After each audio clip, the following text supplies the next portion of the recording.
ব্যাপ্তি। ন্যায়মতে ব্যাপ্তি জ্ঞান হলো অনুমিতি অপরিহার্য শর্ত। তাই প্রখ্যাত নৈয়ায়িক অন্নং ভট্ট তার তর্ক সংগ্রহ গ্রন্থে ব্যাপ্তির লক্ষণ প্রসঙ্গে বলেছেন, যত্র ধূম তত্র অগ্নি ইতি সহচার্য, অর্থাৎ যেখানে ধূম সেখানেই বহি। এই সহচার্য নিয়ম হলো ব্যাপ্তি। সুতরাং এই লক্ষণের ভিত্তিতে সাধারণভাবে বলা যায় যে হেতু ও সাধ্যের মধ্যে নিয়ত অনৌপধিক অব্যভিচারী সহচার্য সম্পর্ককে ব্যাপ্তি বলে।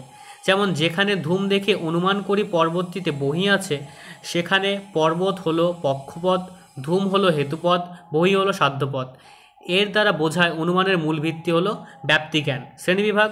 ন্যায়মতে ব্যাপ্তি দুই প্রকার, সমব্যাপ্তি আর বিষম ব্যাপ্তি। সমব্যাপ্তি কোনটি? যে ব্যাপ্তিতে ব্যাপ্য ও ব্যাপকের সম্বন্ধ সমান তাকে সমব্যাপ্তি বলে। যেমন সকল বুদ্ধিবৃত্ত সম্পন্ন জীব হয় মানুষ। এখানে বুদ্ধিবৃত্ত সম্পন্ন জীব বলতে যাদের বোঝায়, মানুষ বলতেও সেই জীবকেই বোঝায়, সেই জন্য এদের মধ্যে সমব্যাপ্তির সম্বন্ধ লক্ষ্য করা যায়। বিষম ব্যাপ্তি কি? যে ব্যাপ্তিতে ব্যাপ্য ও ব্যাপকের সম্বন্ধ অসমান তাকে বিষম ব্যাপ্তি বলে। যেমন সকল মানুষ হয় মরণশীল প্রাণী, এখানে মানুষ বলতে মরণশীল প্রাণীকেই বোঝায়, কিন্তু মরণশীল প্রাণী বলতে মানুষ ছাড়াও অন্য প্রাণীদের বোঝায়। কাজেই এখানে মরণশীল পদটি ব্যাপকতা যেহেতু বেশি, তাই এদের মধ্যে বিষম ব্যাপ্তির সম্বন্ধ আছে বলা যায়।